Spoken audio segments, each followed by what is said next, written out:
Anin Bojo, Maggie Cummings Indigenous Nigigindo Dem, Washgigamong Undunjaba, Michisagi Ignishnau Bakwa Indow. So Anin, hello, my name is Maggie Cummings, and I am one of the co-facilitators for this evening. I am the Oshkwazan coordinator with the TRAX Youth Program, and on behalf of TRAX, I would like to welcome you to the Giizhigoong Webinar Series. We have made the month of March dedicated to sharing Indigenous teachings from the sky world. So each week we will have a different speaker come and share their understanding and relationship to the star world above us. So join us on Tuesday evenings to learn from these incredible knowledge holders. After each recorded presentation, there will be at least 30 minutes for a live Q&A. And throughout the presentation, you are able to submit your questions and they'll be answered by the presenter at the end. So to submit your questions, we ask that you use the Q&A button, which should be located at the bottom of your screen. And I'm also going to highlight that we have our poll open, and we ask that you take a moment to answer these questions. And we'll share the results at the end during the live Q&A. So before I pass it over to my wonderful co-facilitator, Kelly King, there are two things that I want to note. One being that TRAX has been releasing and will continue to release a number of at-home activities this month, and they're based on the sky world. So be sure to watch our social media so you're not missing out on any of those fun activities. And secondly, I would like to acknowledge that the Giizhigoong program has been supported through a memorial fund set up by the family of Adam Evans. So we would like to extend a miigwech, a big thank you to the family for their support and funding. So miigwech, and over to Kelly. Miigwech Maggie, Anin Bojo. My name is Kelly King, and I'm the Outreach and Education Coordinator at TRAX. And as Maggie mentioned, I'll be a co-facilitator this evening. I consider myself a settler and a guest to this territory. My ancestors come from Latvia, Poland, England, and Scotland, and I'm truly honored to be living and learning on this territory. TRAX operates and teaches on Michisaagi Anishinaabe territory. And tonight, both Maggie in Curve Lake First Nation and myself in Nagojwanong are broadcasting to you from this place. This territory is within the Treaty 20 of 1818 and the Williams Treaties of 1923. It's important to note that these treaties pertain first and foremost to us settlers who live here. If you consider yourself a settler or a guest to these lands, I encourage you to look into these treaties and learn about how they influence our place here. Before we begin tonight, we would like to extend our deepest gratitude to all of our relations. This includes the water, land, plants, animals, and the spirits that live in and around this territory. We would like to specifically acknowledge and honor the sky beings that are with us tonight and every night, some of whom you will learn about shortly. The Michisaagi Anishinaabe have cared for this land for time immemorial, and we share our gratitude tonight for their continued work and relationships to this place. May the knowledge shared tonight and throughout the Giizhigoong series allow us to embody our responsibilities to this land and to all of our relations. Miigwech. Tonight, our speaker and the second of our series is Waasaaye'sin Christine C. In this recording titled Coming to Know Our Anishinaabe Star World, Waasaaye'sin Christine C. creates a world for listeners to be transported to. By sharing her own journey of learning and reconnecting, Waasaaye'sin Christine C. hopes to empower others to learn about the sky world and star teachings.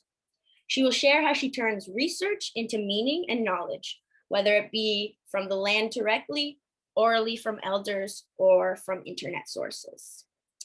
And before we begin, I just want to take a moment to give a content warning. There is mention of the Cree youth Colton Bushi.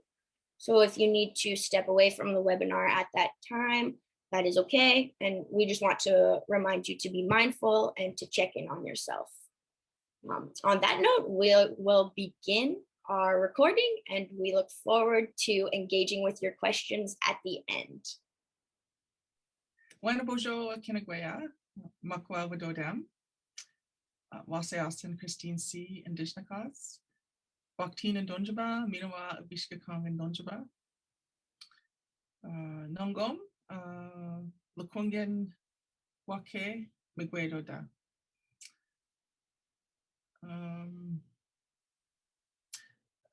Nagashe, Mary Chiselba, Jinkaza. Minawa Nos, Jim Hammond, Jinkaza. Ngashe, Obishkakong, Onjaba. Minawa Nos, Bell Island, Newfoundland, Onjaba. Minawa Indanis, Nojames, Asia C, Jinkaza. Nos, let me see here. Usan, Usman C, Jinkaza 1. Minawa Usan, Mauritania, Africa, Donjaba 1. Nongoma Pachinendam, Wode Lakungan Wake, Minawa Wasanich Wake. Minawa Pachinendam Lakungan Nishnabeg, Minawa Wasanich Nishnabeg. Minawa Apachinendam Nishnabeg. So I'm not going to translate that, but I will say that was just an introduction, and I've tried to expand a little bit on that to let people know in a little bit more detail who I am and where I'm from, who my family is. But I will say I've identified myself by my clan as Bear Clan, and my name is Waasaaye'sin Christine C, and I live here in Lekwungen People's Territory, which is Victoria, BC. So I'm here today in my office at UVic in Gender Studies, and I'm very grateful to be here and very grateful to Trax for inviting me to share a little bit about Anungo 1, which is the Starworld. Very excited about this, so I'm looking forward to learning from Anne and Bidabin as well. And I want to say Chimigwach to Giizhigoong Webinar Minawa Anne for bringing me into this circle to be a part of this. So very, very happy about that. So one of the things that I've noticed online is there is really a lot happening this winter online with elders from different nations and from our own nation, from Anishinaabe folks, Métis folks, sharing knowledge about all kinds of things, winter storytelling, Atsukanen, and star knowledge. And that makes me feel so, so good. I mean, what a way, beautiful way to disrupt some of our isolation, but also to really just try to practice our ways. We have so much to share with each other. It's just really, really so important. And so it really fills me up to know that that's happening. And so I'm very happy to be here with this. And I was thinking about, in preparing for this, I was thinking about what can I contribute? I mean, I'm certainly not an elder. I wasn't raised in the culture. And, you know, and so what can I contribute around this? And so I wanted to just share a little bit about how I come to, you know, be invited to this. I mean, how does that happen if you're not raised in the culture, or if you're not an elder and you haven't been learning these things all your life. So I think that's really important to share that story, because I think so many of us as Anishinaabe, we are disconnected from our family for whatever reason, or we're not born into culture. Even if we are with our families, maybe our families aren't practicing culture. And so many of us may set out on a path or a journey because we want to know a little bit more about who we are as Anishinaabe or Ojibwe. And so this is kind of a little bit, this is my story. That's kind of been what I've been doing since I first met Anishinaabe. My mom wasn't in my life in a significant way. Well, she was in a significant way, but she wasn't present. I will say she has profoundly impacted my life. And so, but she wasn't there to teach me certain things. So my dad always said, when you go out on your path, you will learn who you are as Anishinaabe. You'll meet people, and that's so true. So when I did started to go to school, when I went away to university when I was 19, I did meet people. And I started learning in the university setting from elders, mostly Jim Dumont. And then I returned home to Bakhtin, Sault Ste. Marie, learned from people at the Friendship Center, at Garden, Batchewana, started doing a lot of learning about language. And so that started me on this path of learning from a lot of Anishinaabe. And I think that is a really, really beautiful story. When did I start learning about star knowledge, though? And I think about my time, I worked in the Sioux for a number of years and doing some counseling work. And then I decided to go back to school to do grad work. I ended up in Mississauga territory at Trent University doing my master's and my PhD. And that from 2006 till 2016, so that was 10 years, I was back and forth from Peterborough to Sault Ste. Marie and then into Michigan, doing my grad work and learning and working and raising my girl. And it was, I don't know the date, I don't know when, but I remember being in the gathering space at Trent. I don't know if it was from a master's or my PhD, but I was listening to, they have these wonderful series called the Pine Tree Talks, or Pine Tree Teachings. And Giizhigoong Webinar, Doug Williams was there giving a talk. And I can't remember what he was talking about, but I remember being really interested in star knowledge. And so afterwards, I went to him and asked him if he knew a little bit more. I think it was had to do with Nana Bojo and maybe the Northern Star for some reason. I don't know. Anyway, so one of the great things that I love about Doug is, I have learned so much from him about the land, about ceremony, about language, and about just what he says being so Anishinaabe. One of the things I love about Doug, though, is if he doesn't know, he says, "Here's my tobacco. Go and find out those answers. Just, and come back and tell me what you've learned." So I really, really appreciate that. And he sets us out on our own journey as well, and he encourages us to do that. So he did that night. I asked him about some star knowledge. He said, "I don't really know a lot about that. Go and learn." And so, it wasn't that I went out and started learning, but eventually I did start learning. I had an interest because I was so immersed in learning so many things about the land and water and Anishinaabe life. That kind of a land-based life, I guess you could say, as much as we can do that in a capitalist world.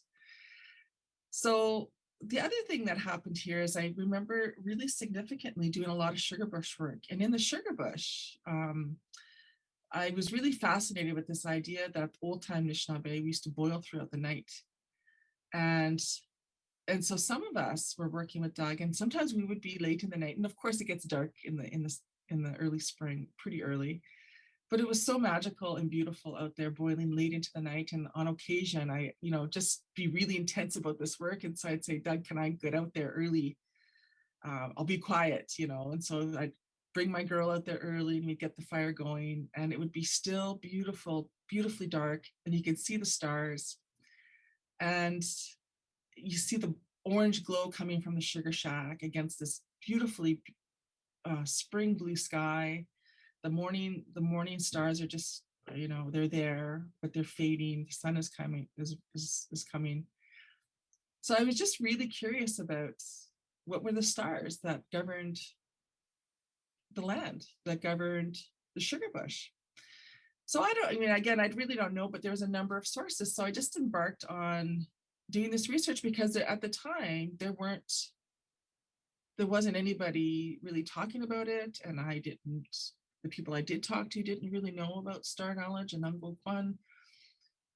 Maybe their relatives did, but I really, either they had passed or I didn't have access to those people. And so this is really, really a story, and I want to share with people is that, many of us don't have access to these knowledges, or people, we've lost a lot, or, as much as we have been able to keep things going and regenerate things, we have lost a lot. And it can be a struggle to learn, and we can feel grief and loss, be upset about not having access to these things. So I wanted to share this story to let people know that if that's kind of your situation, then you can embark on this journey and start to learn and be in conversation with your fellow Anishinaabe. And so I'm going to share some stories, stories that have become meaningful to me.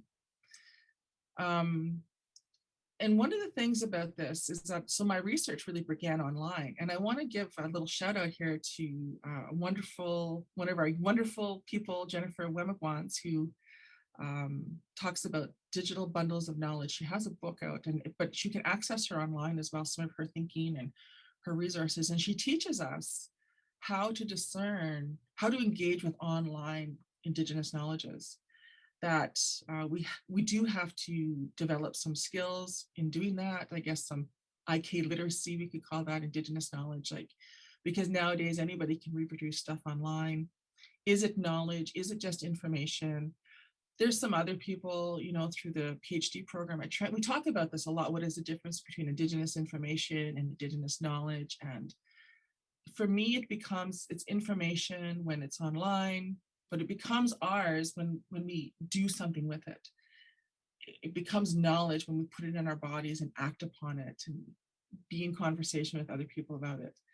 And so this has been my process. I've been able to go online and find some wonderful resources, some really legibly Anishinaabe, because the Anishinaabe person who is writing maybe talks about the elders they learned from, they talk about the reason they're writing, they talk about all the stories. And so, but other sources, maybe not so much. You have to do a little bit of kind of figuring out, where did this come from? Who's writing this? Is this kind of legitimate? So what I'm going to be sharing is some sources that come from my online research, but embodied around some stories. So I want to talk about a few stories, which I had them in order. I want to start with this really beautiful story. This is an interesting story because I actually wanted to write about this story. It's a really beautiful story about Anishinaabe, but not just Anishinaabe, about Anishinaabe and non-Anishinaabe are really wonderful kinship ties that we have with non-Anishinaabe and people who want to create a better world, and they build beautiful, beautiful communities. So this story is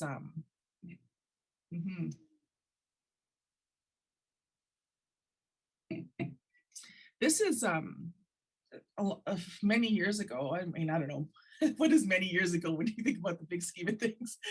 You know, I don't know, maybe 10 years ago, I don't know. There's this really wonderful community in Gun Lake, and in their Anishinaabe name, the Potawatomi name eludes me, but really, really beautiful community of people. And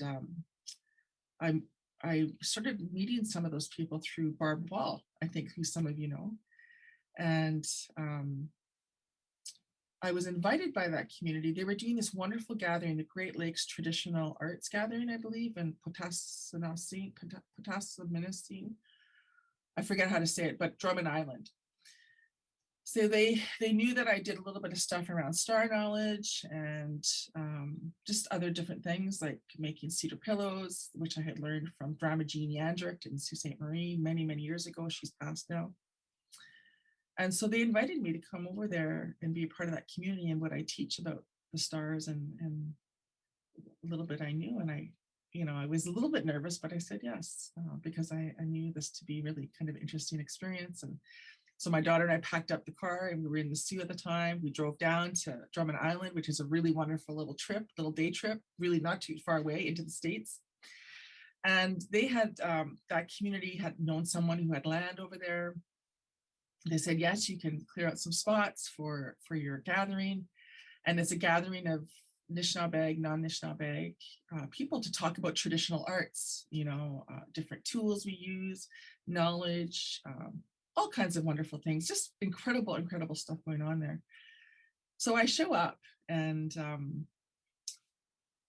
really rough kind of situation with the campsites, but really good. So I show up, we get my girl and I get our campsite set up, and I see Kevin, and he comes up to me and he says, do you know Jibai Aktig? And I said, no, but I could kind of translate it a little bit because I'm a language learner. So, I mean, my introduction for those who are Anishinaabe, that may have been a little bit, it may have been hard to hear that because it was kind of baby talk, but I am a learner. I don't want people to think I'm actually speak the language. But so I was able to understand a little bit, but he says, well, I said, no, but he said, yeah, I have to tell you, we came and cleared out the site. And over here is this beautiful glowing, the earth is glowing. It's a spirit tree happening. We talked to his elder, George, and George called the Giizhigoong. And I said, oh, I've never seen that before. And he said, oh, well, tonight we're going to go over there and come and see it. And so some of us connected, we went over there, and sure enough, I had never seen this before. And maybe you'll know it. Giizhigoong, sure enough, we get over there. It's dark, dark, dark, as you can imagine. It's out in the bush. There's no lights. The earth was glowing. There is this, oh my gosh, it was just amazing, amazing. Apparently it's, a spirit tree or ghost tree, but there was this decomposing wigwassaye'sin, I believe it was that tree, decomposing on the ground, and the earth was damp, and there was this glowing soil in there.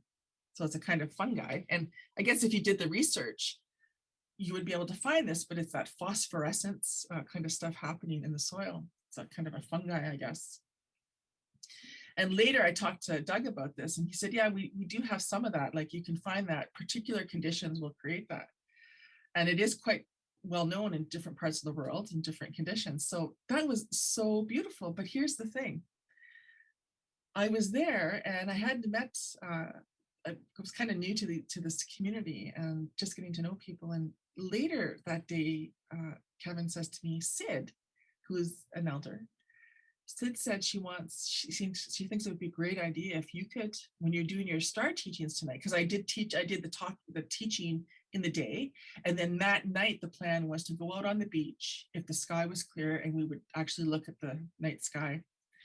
She said it would be great if I could get a bowl, if we could get a bowl of that Giizhigoong and go, and whatever constellations I wanted to talk about to put them on the beach.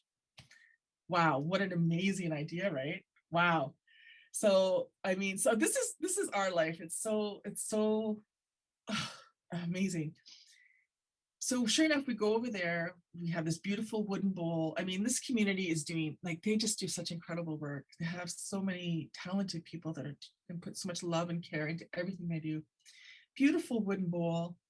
We go over there, offer our tobacco. I say, what am I going to do with you? I'm going to bring you back when I'm done. I tell a little story in my own way.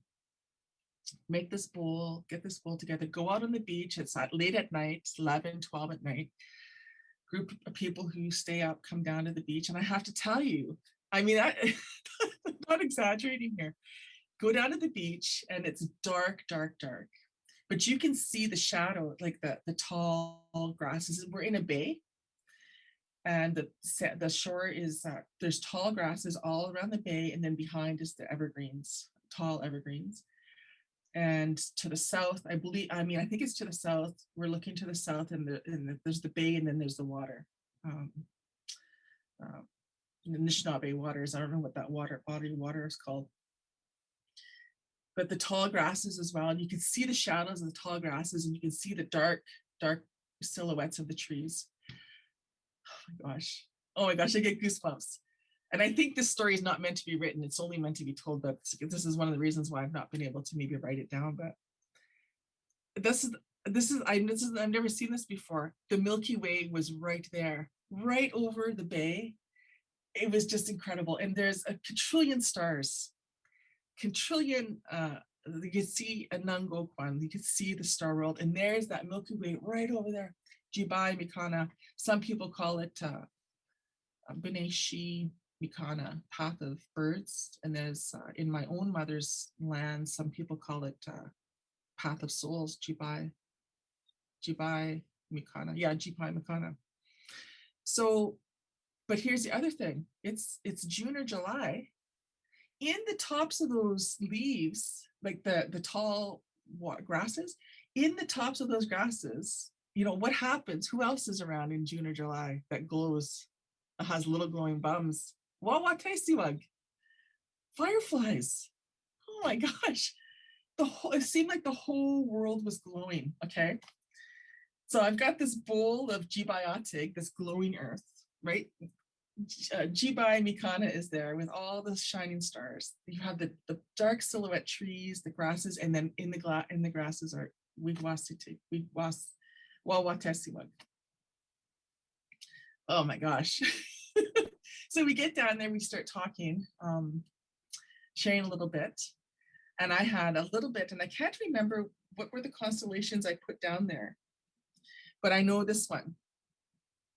It was Madodo Sawan, which is the Sweat Lodge constellation, translated to English. We know the translations to English aren't near good enough, and I think about Helen Roy around that and really appreciate her work and her husband's work. I forget his name, I'm sorry for that. But I have learned a lot from them and the opportunities I've had to learn with them. Madodo Sawan Anung, Sweat Lodge constellation. So I put that down, and it's seven Anungok, 7 stars. Now that one is known as something to do with the crown, the royal crown. I have a note here. Or, oh geez, what is it? Anung. I have it here. Oh, it's known as a special, it's called Corona Borealis, or the Northern Crown in English. So this is one of the methods that I've been able to learn around Anishinaabe star knowledge, is that I do use that Western knowledge as an entry point. And one of the things that I wanted to learn in this process was when I wanted to do this work so much and be out there looking at the stars, so that when I looked at the constellations, that my first thought would be Anishinaabe-ness. And so in some ways I've been able to do that, but you know, many ways we have to use English, Western knowledge systems as our entry point to get back to knowing who we were. And I think that's just one method. So the Corona Borealis, and one of the other ways I've learned is by downloading a free app on my phone. Those are really great too for people who have the phones where you can download the apps. Really great. I spent so much time just sitting, like whatever time of day, looking to see where the stars are, what direction. And so I actually did that to be prepared for today a little bit. So, and just so people know, when you're watching this, you'll be watching this mid-March. I forget what we call that. Ishkamazaganim Giizhis. Right now it's Makwa Giizhis. It's February 18th. Is it February 18th? February 19th. And here I'm in Lekwungen territory, so it's 11:30 a.m. So about this time though, in Makwa Giizhis, around noon, Madodo Sawan is right over here in this part of the sky, the Sweat Lodge, Corona Borealis. So I made that one on the beach with this Giizhigoong. And there's, I think, maybe 1 or 2 more, because I didn't have a whole lot of that Giizhigoong. But sure enough, those constellations that I made on the shore, they were glowing. So Sid's vision came to fruition. Like she had this vision of teach with that Giizhigoong. And there they were, and people could see them right there, but we could also try to look up and see different constellations as I was talking about them.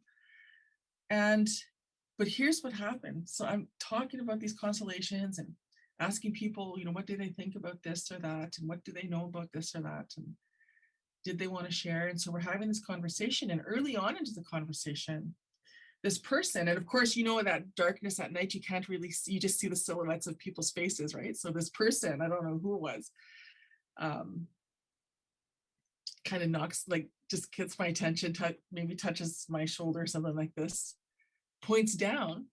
Isn't there a little waaseyaa'sin?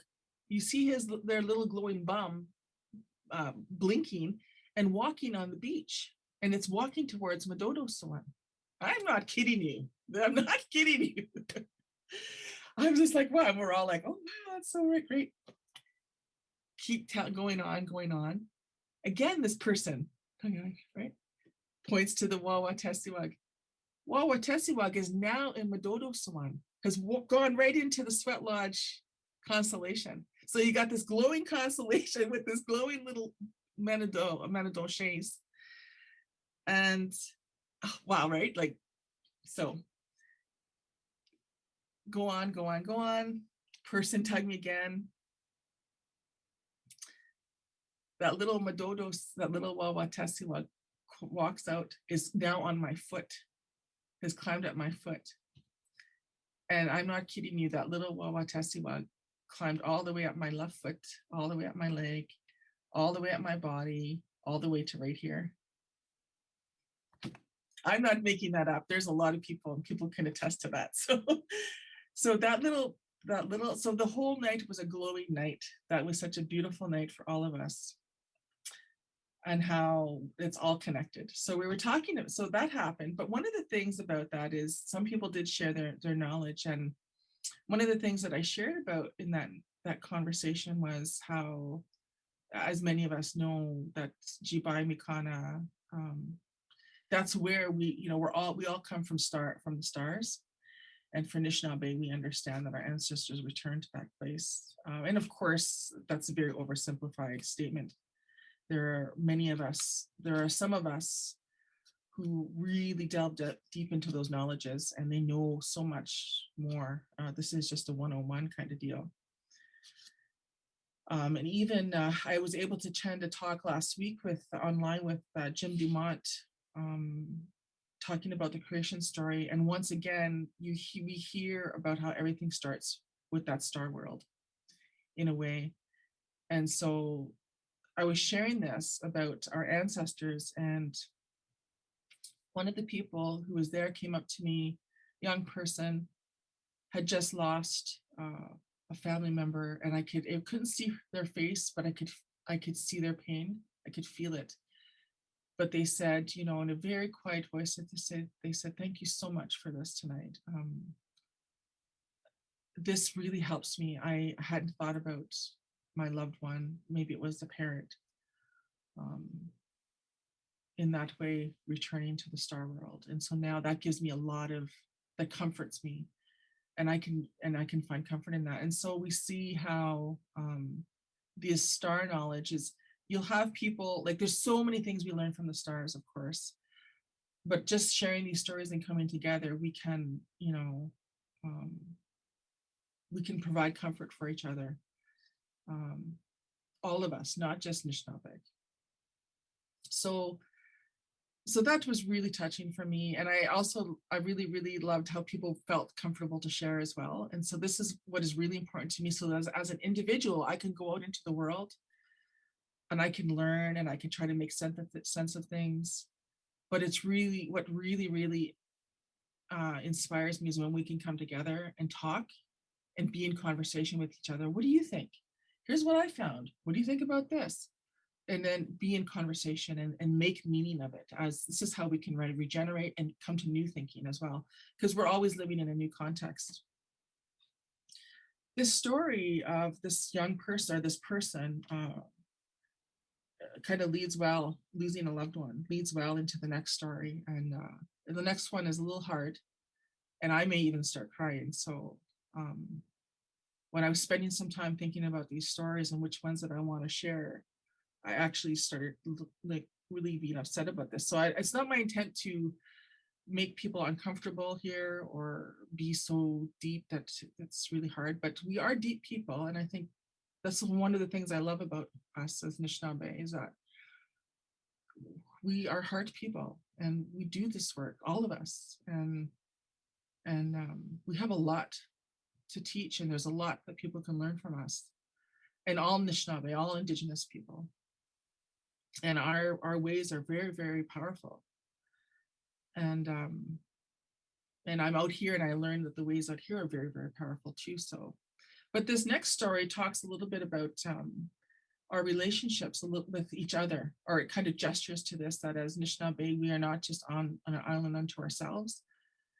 As well, we have our own things. We are in relationship, of course, with others, and we have many nations that we're in relationship with. Haudenosaunee, Ongwe, Menominee, Mushkegowuk, Nahiawak, Dakota, Métis, and we have many relations. And what I love is that as we're trying to regenerate our knowledge, is that sometimes we can go over there and find out a little bit about our neighbor's knowledge, and that will help us understand our knowledge. Because if it's been fragmented, we have an endured epistemicide. Alex Wilson is a two-spirit Nahiawa scholar, and she teaches us about epistemicide and the work that we have to do to regenerate, as do other people. There's other people talking about this as well. But I like this one because some of the source comes from this resource where they talk about Anishinaabe and Cree, Nahiawa star knowledge, and they talk about Anishinaabe and Nahiawa, and that tells me that there's overlap. And the sources come from Manitoba. There's no name attached to them. So this is one of those sources where you have enough material there where you can go now, I can go now and try to find out who created these sources. I can investigate a little bit more if I want to really understand where does this knowledge come from. But for now, they do provide enough information that I do trust this source. And so I will talk about a little bit about how I've used a little bit about it. So in 2016,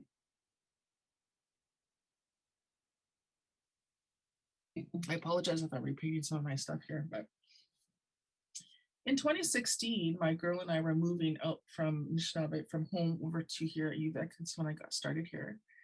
And at that time is when that young man, I don't know if I want to say his name, I will say his name, when Colton Bushi was murdered. And even saying that is really, really hard. So it's a really hard time for the nation, for Indigenous people and non-Indigenous folks who really care about this, about creating a better world. And he was everywhere. That story was everywhere. And it was just in my heart. It was everywhere. And we hear those stories over and over and over again. So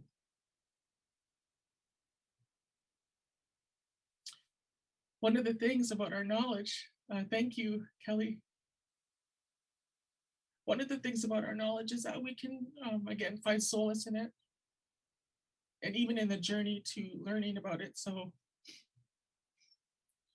at that time though, this is kind of beautiful. This is beautiful. At that time in the news, this was happening everywhere.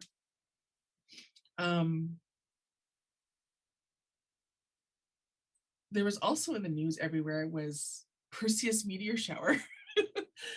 It was everywhere over here in this area for sure. And this is, we always see about the knowledge about meteor showers coming or comets or different planets and different things. So out of the really powerful moons. So Perseus was everywhere. And I thought, what is this? So I started looking it up. And I thought, I want to know who is this constellation from Anishinaabe lands. So I went through all my little sources that I have and went online, and this one source that I have says that Perseus. Now, reviewing this information, I don't know if I have this right. So when I earlier wrote about this and was thinking this through and making meaning of it, I was thinking about Perseus constellation, but here this source talks about Perseus constellation. They were talking about Perseus meteor shower, and I don't know if the two are the same or connected somehow. They must be. But for simplicity's sake, we'll say this. That constellation is Mashkode Bikeje, is Buffalo constellation. And that brought me so much solace, so much medicine. I instantly thought of that young man. And, there's particular nations that have endured particular forms of this violence. And I think the Nihawa, we can learn certain things from prairie folks. And I think there's particular violence. And I think about the Cree folks, how in that moment, how painful for all of us. But that Bashkote Bekeje, I think of him now every time I think about that Perseus meteor shower. And I think about Perseus constellation. I mean, not that I think about those, but when I see it in the news, I think Bashkote Bekeje, I think of him. I think of us, I think of his family. And, you know, I think about all the young Indigenous men who endure so much violence. And that constellation, and I want to tell you what it means, is if I can recall it, I might have to just read off my paper here because I'm a little bit emotional now. So I'm just going to read it right off the source. And I'll say it in Cree. Muscote Piseke is translated in English as the buffalo. This is the constellation Perseus, and the buffalo is the guardian of the shaking tent ceremony. And we have that as well as Anishinaabe. In the winter, the buffalo star can be seen. But in the summer, it is barely visible because it's on Earth, feeding and helping Indigenous peoples. So I tried to find this buffalo, Mashkote Bekeje Perseus, on my star map on my phone here. I couldn't find it. But it's here this time of year, like winter. We're heading into spring now, so but it's around here somewhere. We know it's in one of the we know it's somewhere out here. But Mashkote Bekeje. So this is just a story about how we're all connected, overlapping nations, the knowledges we can share. And there's this other wonderful source, which I'm sure many of you are familiar with. This is one of the other groups of people that I've learned. And so they talk about Dakota star knowledge as well, but and Anishinaabe. And I think that's really wonderful because, of course, we share boundaries. There's a history, difficult history there, but we are bordering nations. So I think of Mashkote Bekeje, the buffalo constellation with that young man. Now I see we have a few more minutes left here. So there is one more that I wanted to talk about. And this is interesting. And I'll be interested to hear what people think about this, because this is one that I want to be in conversation with people about, and I have been in conversation about, and I want to hear what you think. So there's this, so when I'm in the sugar bush, of course, and maybe on the poster, you'll see that photograph of the tall trees with the beautiful stars. I just love that. It's so magical. But it really is like that out there. It's in sugaring season, and that's the season we're in now. And so I wanted, what is that constellation that is associated with the sugar bush? What is it? What is it? And so I couldn't find anything specific. I found this one, again, with the source called Ogima Anung, Chi Ogima Anung, Great Chief Star. And then the person also translated this as King Star, but we won't say king, we can say queen. we don't have to gender it at all. We can just say Chi Ogima Anung. And that star is such an interesting star. Now that one is Vega, and I was able to find it, and it makes so much sense to me. It's right up here, right above me right now. And this one says, there's this idea of the stars governing everything on Earth, having a relationship with everything on Earth. And this one, as it's told, governs all the other stars and makes sure that all the responsibilities are in order, in terms of, so that nothing on Earth is without a connection to Starworld. And that makes so much sense to me. This one does that, but it also governs gravity. So it governs gravity. Now I've had students call me out on some of my physics knowledge, but I say, this is what the elders are talking about. This is not me. I don't know about physics, about all these things, about the Western science of it. And I'm not interested in, is it right or is it wrong? This is Anishinaabe knowledge. This is Cree knowledge. This is our ways of making sense of the world. And that's what's important. This one draws the water up. And so it says, this is when we'll see the mists in the meadows, like fog. What else does it say?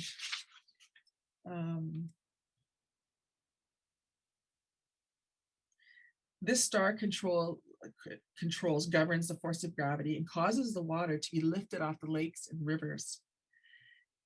it stores that water up and later releases it, which causes snowfall. So in my mind, and I want to hear what people think about this, if this Ogima Anang, if you know about it, and if it governs the gravity, it draws the water up off the lakes and waters, maybe that is what's drawing the water, in part drawing water up in the Natagok, in the sugar bush trees. Because as we know that that has to do with the cold and the changing temperatures, the contractions and the retractions, the ebb and flow of that, the freezing and the thawing. But there has to be something else as well. If the star world is connected to everything on Earth, then maybe that Ogima Anang, that Vega, that one is right up here, can be, maybe has something to do with the sugar bush. So I'd like to know what people think about that. So there's a few other things I guess I could share a little bit about. Over here in Lekwungen territory, I don't, it's very slow going in terms of building relationships. I think one of the things I've learned as someone who does, who has moved around quite a bit for my schooling, is that when we move, it's different when you move within your territory. I mean, I always feel like I'm home. When you move to someone else's territory, it's, I've done ceremony and to be here, building relationships with people. But one of the things I've done the same approach here. My first days here was online looking for information to find out whose land was I in, other, how can I know this place through Lekwungen eyes, through Wasanich eyes. And so one of the things that I can find is the Wasanich people's moon cycles. And so there's a lot of knowledge there. And so I guess that's maybe something else I can share, is that as Anishinaabe, when we're moving, because there are a lot of Anishinaabe out here. I learned language with Anishinaabe out here. Yeah, there's a lot of Anishinaabe out here. So we can learn where we are, and their knowledge is here, and know who the people are here, as we're learning about ourselves as well, and try to make linkages and see how they're different. I'm very careful. I try to be very careful and sensitive to not impose Anishinaabe ways, like bring the knowledge here when I'm doing my things out here. I'm always acknowledging, even if I don't know the names, I will likely never know the names of their worlds out here. And I don't have to know. I'm not Lekwungen. I'm very cautious about, I try to be as respectful as I can when I do my own little ceremony or engaging with their knowledges, but it's out of respect that I want to learn about that. So I think nowadays we can learn so much from other people, and people are so generous, and so I think it's really important. I think there's a lot of beauty that can come from us learning from each other's knowledges as well. It can inform, and we can be in conversation with each other. So let's see what else. I know you've shared some stories. There's a lot of stories associated with the constellations. There's so many other constellations I could talk about. Well, not so many, I don't mean to sound like that, but the stories are all connected. Like really, there's really so much. You could just spend so much time immersing yourself in this. To wrap up though, I want to say this. I want to go back to, that conversation with Giizhigoong Webinar. Now, so we've had conversations about stars, but I want to say this. He said, go find that knowledge and maybe share it with me. But I want to say this: Giizhigoong Webinar is a Noje Dodam Pike clan, and there are elders online right now who are teaching about star knowledge in association with our clans.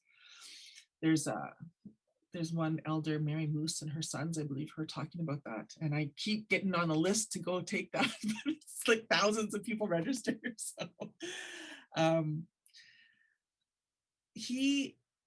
So he says, he didn't have that knowledge. Maybe he does. Maybe he's been learning as well. I'm sure he has.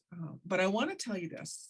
Over the years, it's been such a gift to have fellow Anishinaabe who are interested about who we are, who want to take time to have these conversations, to be able to be in conversation with him and others around this. And as Noje Dodem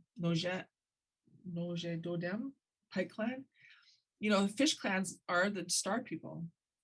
And he has an innate, sophisticated, something innate in him about the celestial knowledge, because he has taught me about certain things around the movement of the sky world. I don't understand all the physics of that. This is not what my areas. I just can't understand the axes and the shadows, and he talks about all that stuff. So he has this, like the physics of it, some innate knowledge about how the celestial beings operate and in relation to the earth. So I really appreciate that. So if he talks, yeah, there's many things he can talk about as well. So if people have the chance to learn from Doug around that, that'd be great. It's an opportunity to be had. And I want to share around my thanks with other community members to be able to talk about these things and for having this opportunity to do this. You know, I do want to say thank you to Doug and Carmen Craig, who's from Alderville, because Carmen helped me and Doug helped me get some of my language right in my introduction, because I did elaborate this time a little bit more, and I want people to know a little bit more who I am. So a little thank you to those people for helping me look smart, for helping me look Anishinaabe smart. And yeah, I think that's it. Yeah. So Chimiigwech, yeah, Chimiigwech. There's, you know, I want to say this also. There's a lot of our people who are can't access this, either in prison, in mental health institutions, our young people in residences, you know, kind of low security, high security, whatever it is. Prisoners are in our own land, so to speak. Maybe people who have physical abilities that limit their ability to go out to see the land. We live in a city, sky pollution. So there's a lot of people. I can talk about this and talk about how magical it is and how beautiful it is and how meaningful it is. But I think for folks who may not have access to this knowledge or internet, or even to be able to get outside, I think, you know, Giizhigoong has given us a great gift of imagination and memory. So if we can close our eyes and just remember what a night sky looked like in our youth or wherever we were, or if we can imagine, then that is one way to escape some of the restrictions that we have in our life today. So I want to just acknowledge that. And what I'm going to do also is I started working on a bibliography. So if people are interested in knowing what these sources are, I'm going to send the bibliography and give it to Tracks. And then people can contact maybe Tracks, and then you can share that bib with people, and there'll be the online sources people can access, and then whatever texts are on there. So naha, misayu, chimiigwech. Welcome back, everybody. Hope you got lots out of that video. I know I did. I do every time I watch it, and I'm really excited to get into the Q&A period here. A special welcome to Waasaaye'sin, Christine C., who is now joining us. Hopefully she can join us. There she is. So welcome, Christine. Thanks so much for joining us tonight and for sharing those teachings with us in February when we were able to meet with you. So excited to have you here tonight. And yeah, we have some great questions coming in already. So excited to get into that. Before we do that, we're just going to share those poll results that we had mentioned at the beginning of the call. And just to get a sense of where people are calling in from. So it looks like from all over Ontario seems to be the majority, which is pretty neat. Most of you hearing about this through our email list tonight, and lots of people having previously engaged with Indigenous understandings of astronomy, which is neat, through articles and books, through other webinars, and through stories from families and community members. So nice to see what people are coming to this call with already. And miigwech for answering that poll for us, everybody. So to begin, hi, Christine. Anine. Anine, nice to see you again. Good to see you. Thanks so much again for all that sharing. And I know people throughout that recording were messaging us saying, this is wonderful. So I'm sure we're going to get some good questions here. To begin with, we have a question from one of our staff members. Her name's Jada, And she was saying that you said you have more stories about the constellations. And she's wondering what other constellations you feel a pull towards or have a personal connection with. And if you're willing to share a story about that. Yeah, there's a lot of constellations and there's a lot of stories. So this online source has a lot of stories connected to them. I can't say that I have a pull to any particular constellation, but I do like Giizhigoong.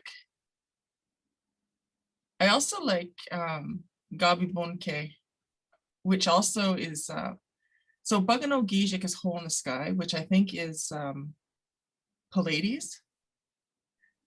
And let me see if it's Pleiades. Giizhigoong,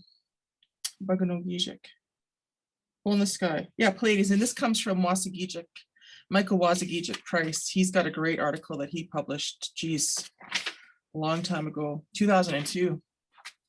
So Giizhigoong, I like that one, Hole in the Sky, and I'm going to tell you why in a few minutes, but also Gabibunike, which is Winter Maker. But some sources say that it's Nanabojo. And in my mom's land, they call that one, I forget what the Anishinaabe word is, but they call that one the stern paddler.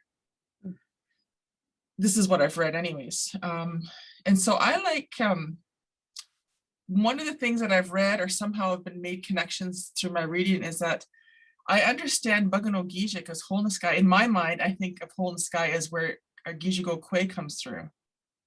So when I think of Orion, because Wintermaker, Nanabojo, or Stern Paddler is like what we know popularly as Orion, I always think we see the image of on this star map, the one that you're giving away for the book with the raffle. I have that star map, and that Wintermaker seems to be pointing. I always think of Wintermaker as pointing at Hole in the Sky, Giizhigoong. So when I'm out on a particularly clear night, I can see Wintermaker. Yeah, I can see Wintermaker pointing, or somehow in the direction of Giizhigoong of Hole in the Sky. And I always think that's a reminder to Anishinaabe that this is our beginning. Hole in the Sky is where Giizhigoong came through. So, I mean, it's not really a story, it's just the way I make sense of it. And it just, makes me feel good to be able to go out in the night sky and think about it through Anishinaabe in the eyes. Yeah, I never thought about it as quite in that sense, but now that's all I'm going to see now, especially with those star maps and those star books that we are offering as gifts. We have those in our house as well. So now that's all I'm going to make that connection now. So beautiful. We actually have a question from one of the attendees, and they are wondering if they asked, is the Sweat Lodge constellation also sometimes referred to as the nest from the Thunderbird constellation? Oh, interesting. I don't know. I've never heard of that. I've never heard of Sassawan is nest, I think, Sassawan and Benesi. I don't know. I've never heard of a Thunderbird constellation or a Sassawan constellation. So I don't know. Makes sense. Definitely could be. I think there's overlapping knowledges for sure. When I saw that question asked, I was like, oh, that's so interesting. And yeah. I thought, okay, I'll Google it. And from a website, debajamoen.com, they said that, Giizhigoong. Yeah, the Thunderbird motif figured prominently in almost all ceremonies. So the Sweat Lodge represented the overturned nest of the Thunderbird. Oh, wow. With the hot rocks symbolizing the eggs of the Thunderbird. Wow. Beautiful. That's really neat. And so that's from Debajamoen? Debajamoen.com. Oh, great.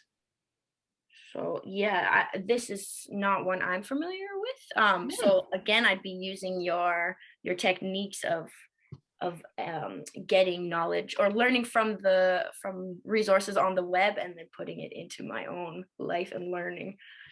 Yeah, and then I'm always reminded too of Alan Corbier, who we talk about learning language. It's not about star knowledge, but he, and Doug does this too, and as do many other elders and cultural people, is that it's a fine balance between being fluid and flexible and adapting knowledge and making it meaning of it for ourselves, but also to be correct. So I'm always cautious between, making it my own and making meaning of it and being in conversation with others, but also saying, there's some elders who study this and who know. They've been doing it their life. I think there's actually maybe societies who have done it. I don't know. Yeah. Yeah, that the part that when you mentioned how you've kind of utilized Western science as an entry point or as a tool to re-immerse yourself in Anishinaabe knowledge systems, I found that so powerful, and it's such a powerful avenue into reclamation and reclamation of your own culture. And there's some questions that have come up about what other resources do you use, and I know that we just noted in the chat there, if people haven't seen it, that you can email us about that bibliography that you had mentioned, Christine. I wonder if you could speak kind of more to what that process has looked like for you as a way of reclamation and as a way of stepping into this world, maybe not growing up traditionally or with access to the knowledge holders that hold these kinds of stories. Well, I mean, it's been long and slow, and I think as humans growing up in the world we do, we're indoctrinated to believe that that knowledge lives outside of our bodies, outside of ourselves, in experts. Hence, we trust all the experts, and we don't trust ourselves. I think, as Anishinaabe, one of the things that I learned early on from people like Jim Dumont and, Peter Migwans and Grandma Jean and many elders from Sault Ste. Marie is,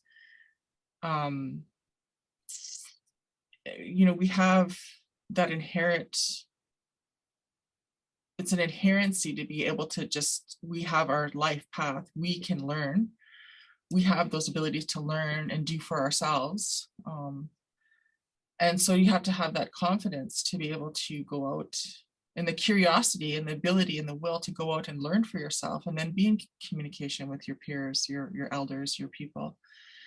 That's just kind of a first thing. I think it's been slow going. It's not like, one of the things that I've learned about learning who I am as Anishinaabe is that it's slow, and I've never rushed it. Like it took me years and years and years to come to my name and my clan. And that was because I promised myself I would only work with people I trusted.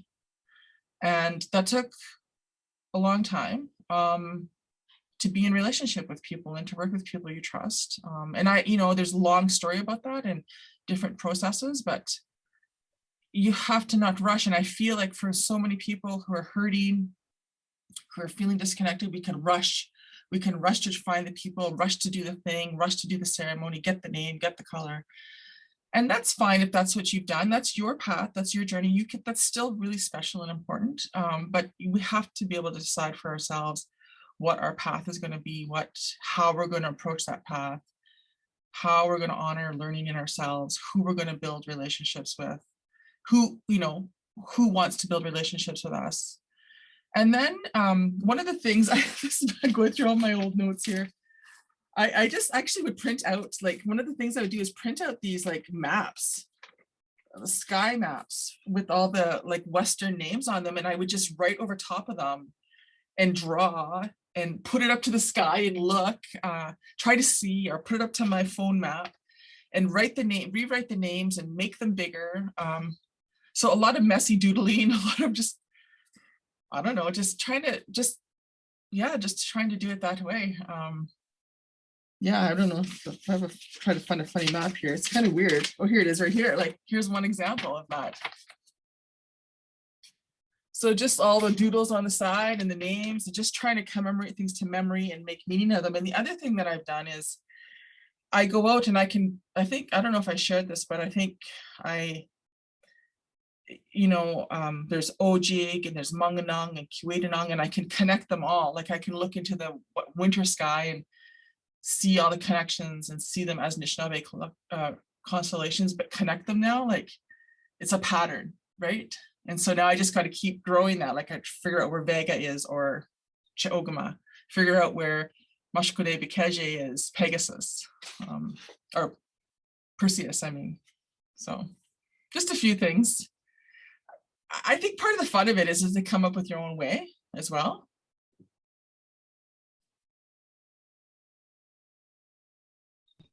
Yeah, definitely. Everyone, like you said, has their own path and journey. So then how they're going to learn and be able to find meaning in this is going to be different. So yeah, I think it's very beautiful to always to highlight that. Before we jump into another question, we had a comment in the chat from Helena. I hope I'm saying your name right. And she just said, I always see shooting stars when I look at Hole in the Sky, which is real special and makes me think of spirits coming to Mother Earth. Wow, that's amazing, Helena. Yeah, that's amazing. That resonates very much with how I make sense of Bagano Giizhig as well. Mm-hmm. And we have another comment in the chat as well from Teresa and Daryl, and they say, Chimigwech Christine for this evening. Our granddaughter, 9 years old, phoned unexpectedly, and we invited her to listen over the phone. Her name is to do with Rainbow Light of Stars. How awesome is that? She loved hearing you speak. Chimigwech, no coincidences. Aw, Chimigwech, Teresa and Daryl, and to your granddaughter, Chimigwech. Beautiful name. Yes. And so then for a second question, we have from our staff, Geneva. She asked, you spoke about fireflies or lightning bugs. Do you know any other teachings or stories about them? Not from Anishinaabe thought, but there was there. Like, I don't want to share this because I think there might be kids in the audience, but you know, the natural world is quite vicious. So we think of Waaseyaa'sin as being very beautiful, but when I lived on, I used to live on Lisburn Street in Peterborough. There's a biological scientist who was doing her PhD at Trent, who lived down the road, and we used to go down and talk about fireflies. She used to teach me all kinds of things about bugs and stuff. She said fireflies actually, when their bums are blinking, it's actually attracting a mate, and the female is quite intolerant of the male. She puts him to death. This is the biological cycle of fireflies. So now when I see fireflies, I think they're beautiful, but I just think, oh, okay, they're also like pretty deadly. Mm-hmm. Oh my gosh. Same thing with Giizhigoong Webinar is love how beautiful those chickadees are. And they're associated with springtime too, with the sugar bush, as Doug teaches. But they're also pretty vicious. They can be pretty fierce. I mean, I think we're all territorial to a degree. We can all be pretty territorial over our little things and also our reproduction. So many connections there. Yeah, and one thing I miss about being out here, there's no fireflies out here, so. Mm-hmm. But there is the phosphorescent stuff glowing in the ocean in certain conditions. Neat. Well, this actually leads well into our next question from Asia Sai. Oh, Asia. You might know. Asia says, hi, Mom. You mentioned that for Anishinaabe people, life begins and ends with the Starworld.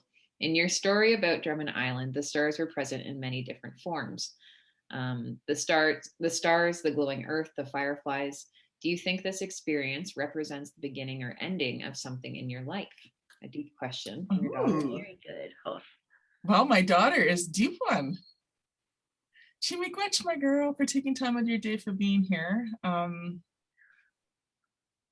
I don't know I don't think it marks the beginning or end of anything. I think it's just a really good anchor, a really good kind of signpost in my life. It always makes me think about my name. And I've been lucky enough now to, we're given our names, our clans, our colors, and you spend your life understanding what it means, what your responsibilities are. And so for my name, Waasaaye'sin, which Jules Castleman and Doug helped me with over very many, many years, is glowing rock. And I won't get into more details about that because we do keep a little bit of that to ourselves, but and to the people who are part of those ceremonies. But one of the things that I think about that time is really just kind of echoes the power of our names. And it can echo those kind of profound moments, magical moments can really echo or reflect something about our names, our Anishinaabe-ness, our clans, our colors, our dances, our songs. And so when I go out into the world, I use that as a map actually when I'm going to new places.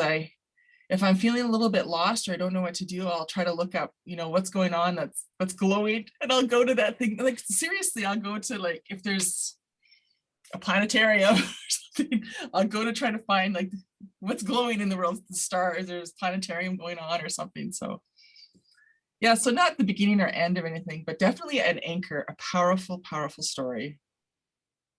Chimigwech, Asia.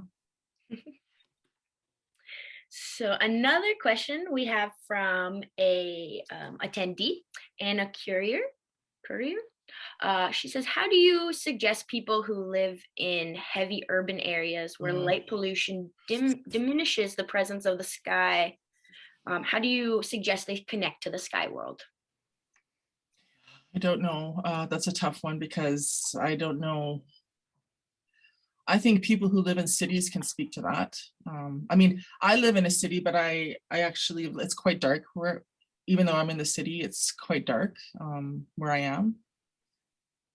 And I've always lived in places and I've always had an ability to get to outside of the city lights. So I've not been in downtown Toronto without access to a dark space. So I don't know. I think planetariums work if you have resources to get to planetarium.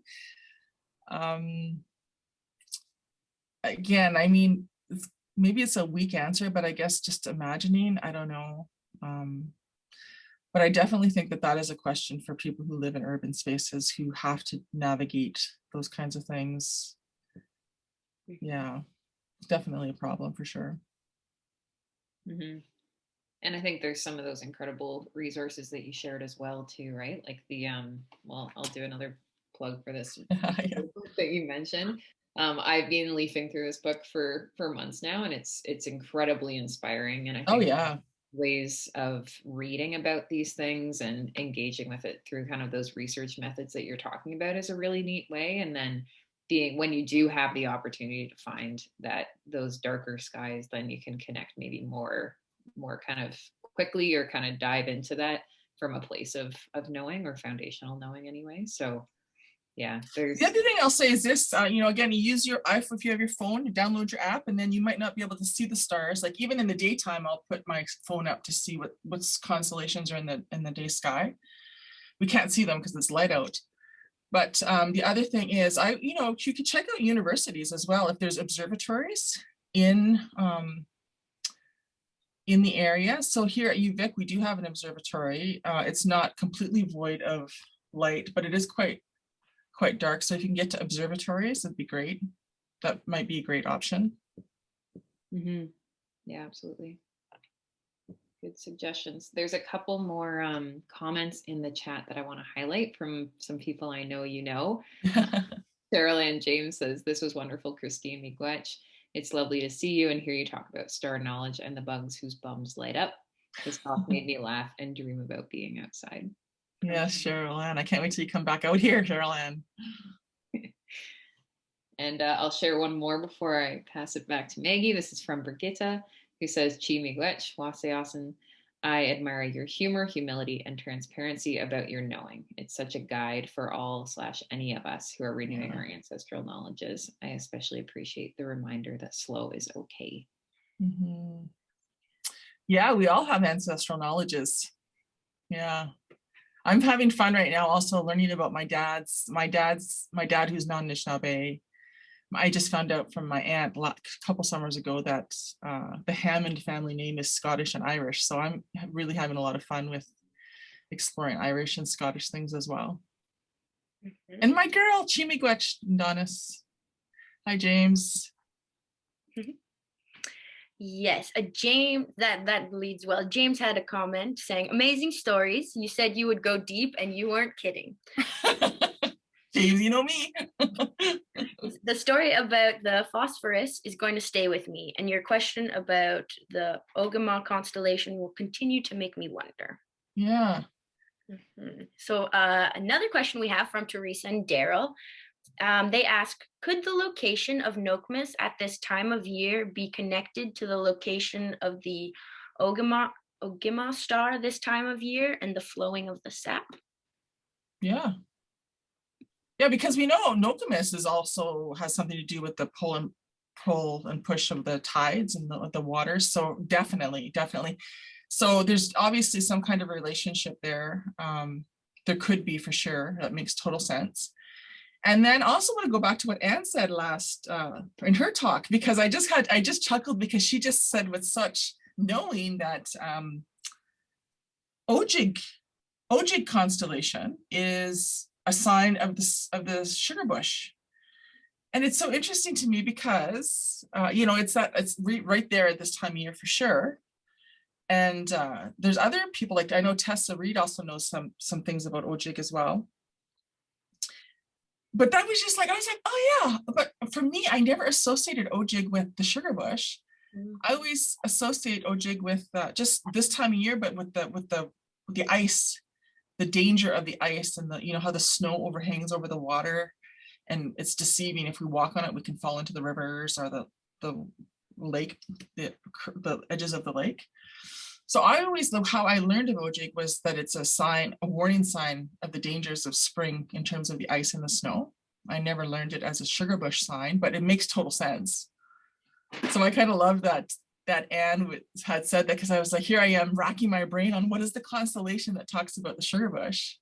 So it could be in part all of those things. And I think with climate change, having our sugar bush knowledge or having our star knowledges will help us guide through climate change and changes in our environment. So yeah, to answer the question, Teresa and Daryl, yes, I do think there's definitely a relationship.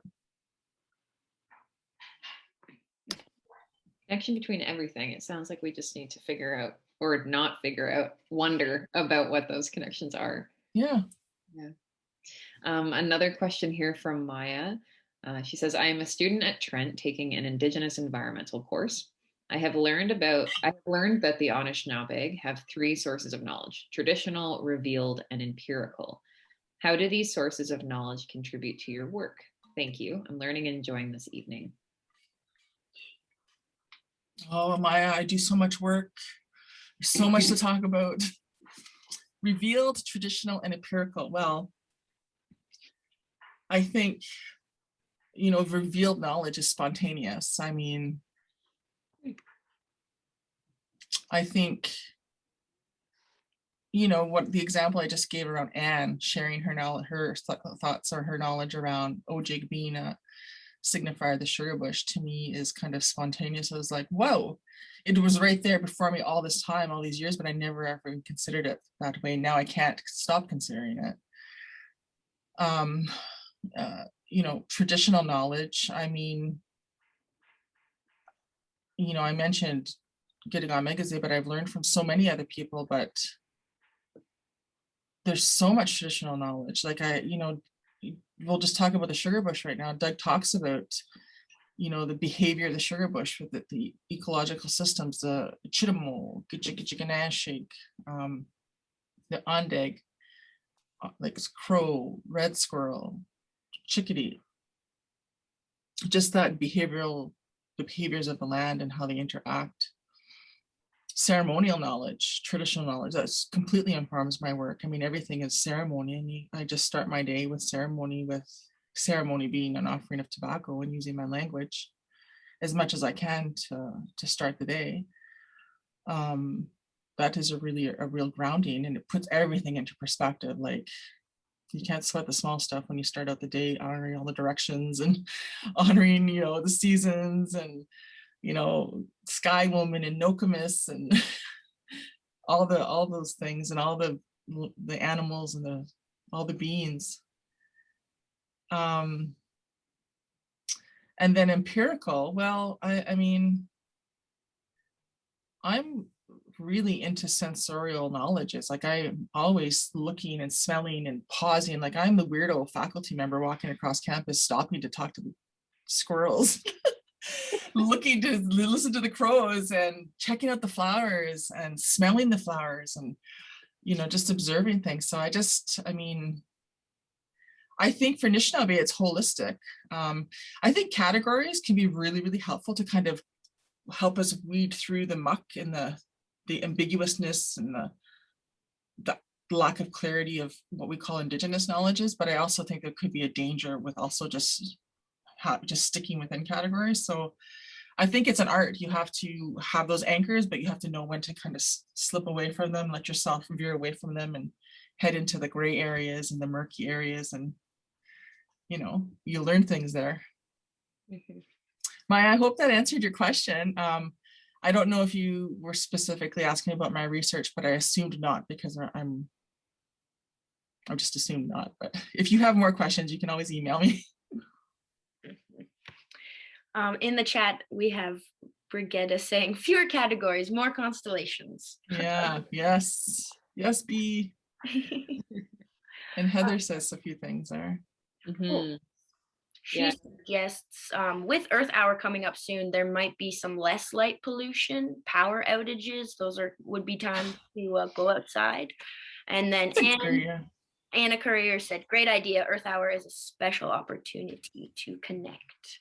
That's a really great idea, Heather. Thanks so much for that. And I love this idea of power outages. I mean, that makes me think of a short story that could be written of, you know, how city dwellers maybe kind of seize the moment of a power outage to go celebrate the stars or something. That's great. Yeah, absolutely. And next Saturday is Earth Hour, so the 26th. Good. Yeah, good to know. Yeah, everyone keep an eye out for that, and that's a great time to, hopefully it's a clear night. You can go and look out then, and yeah, perfect opportunity for sure. Mm-hmm. So I'm just seeing what other questions we have here. There's a question from another one of our staff. Her name's Geneva. And she says the coming together of knowledge ways regarding the Bison constellation and Colton is really powerful. Mm-hmm. Knowledges and stories are often spoken about as knowledge passed down from a long time ago. Do you think this is happening in the same way today? Will future generations look back on our stories the way we do with stories handed down to us? Well, you know, we're only getting a very small minuscule of everything that was, that's for darn sure. It's just fragments of knowledge because, you know, epistemicide has happened. I think we're so dependent now on the written word. We really need to make a real focus on generating oral traditions again and really signifying them. I think I'd like to think for sure we will. I mean, this is 1,000-year-old practice, so it's not going to disappear. We're always going to be talking to each other, hopefully. And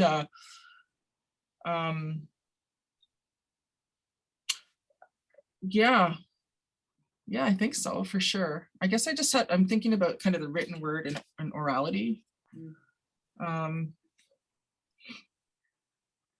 And you know, this other thing too is when you're learning from some of those old ones of talking, even just in their lived memory, they just remember visiting with each other so often and being with fellow humans in their community or in their family. And today, that's just, even in pandemic times, we just see, even as we're apart though, we see how Zoom can bring us together to share knowledges, which have been great. But this idea of visiting and being with each other and being human with each other, I mean, I hope we don't ever lose that. I do, you know, mourn that. I do, you know, I love visiting. Geez, I love visiting. Yeah, so, you know, let's be hopeful about the future. Let's keep, you know, writing, but also balancing that with oral tradition and being in communication with each other and talking with each other and visiting with each other. Yes. We have a comment from Maya. She says, wow, thank you for sharing some of your practices. Those are very helpful for me to hear as a settler who is trying to learn how to better connect with the land and express gratitude to those who know it best. Miigwech. Miigwech, Maya. I guess we have room for one more question, I would say. Oh, yeah. So we have one that is from one of the staff, and they have asked, do you know more teachings regarding the flow of sap or the preparation of maple sap? The story of the connection of the star is amazing. Mm-hmm. Well, everything I know about the sugar bush per se, like in practice, comes from Doug. I mean, I did my dissertation on the sugar bush, and I think my contribution there was to make space for really, well, trying to make space for, you know, the remembering of Anishinaabe women's primary relationship with the sugar bush. And so there's a story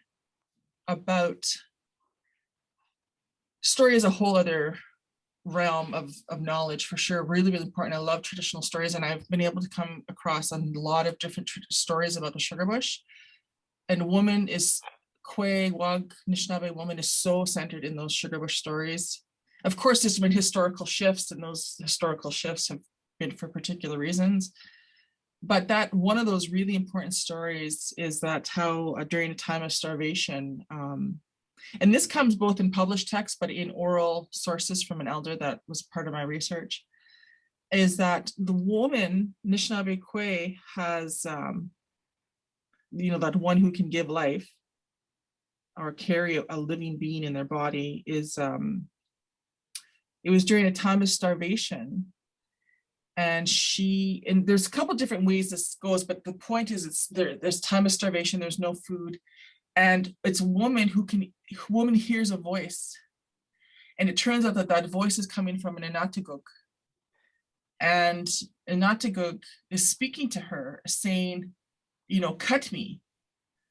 And, you know, first she doesn't realize, you know, who's talking, but then she realizes it's an Inataguk who tells her to cut her. And as it goes, Inataguk is cut, and we learn, and sap emerges. And so that sugar water keeps Anishinaabe from starving.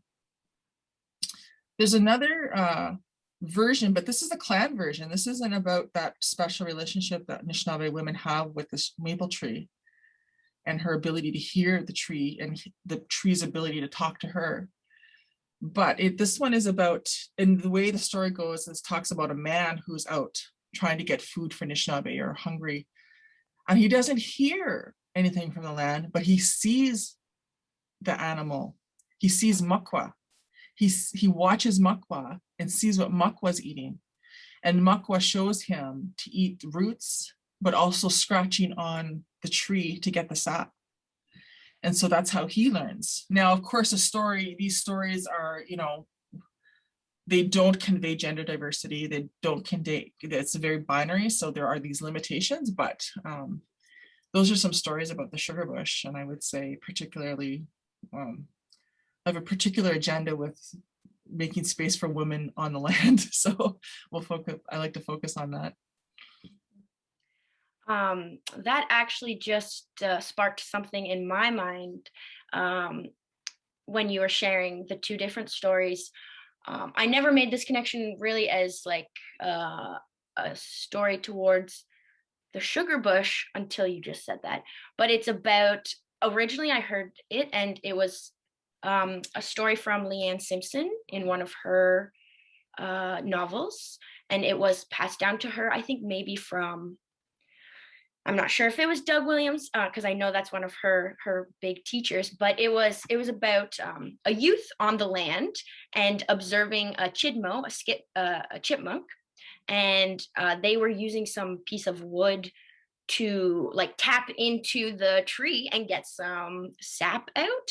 And so the little kid went back to their family and told them, hey, this is what I saw, and like sap came out, and explained to them what happened.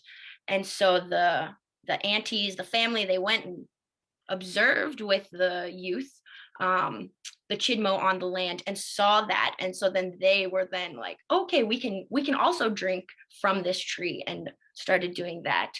So when I was taught that story, it was more about the connection of youth being teachers, you know, and the importance of listening and observing, and, you know, age not being a age doesn't define knowledge, right? So yeah, I just never made that connection with it being also about sugaring. Yeah. Yeah. Can I just someone's at my door. Sure. Yeah. Yeah, I'm in a topic. Sorry.